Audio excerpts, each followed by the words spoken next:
Такой вопрос. Какие основные темы и учения Иисуса раскрываются в Евангелиях? Значит, какие учения Иисуса? Ну, если мы посмотрим, да, то, конечно, учение Иисуса Христа, оно раскрыто очень объемно в Нагорной проповеди. Да? Значит, это заповеди блаженства. Это то, что Христос призывает людей, а не заставляет их. Призывает их к жизни духовной. Ну и, конечно же, это призыв к тому, чтобы не ценить блага мирские, чтобы следовать за Христом. А для следования за Христом необходимо все-таки мирские блага отнести на второй план. Потому что следование за Христом – это всегда взять крест свой и следовать за Ним.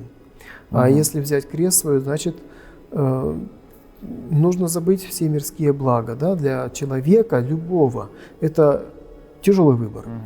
Но это тот выбор, который нам дает Христос, следовать за Ним. И это может быть даже наша, это честь для человека, следовать за Христом.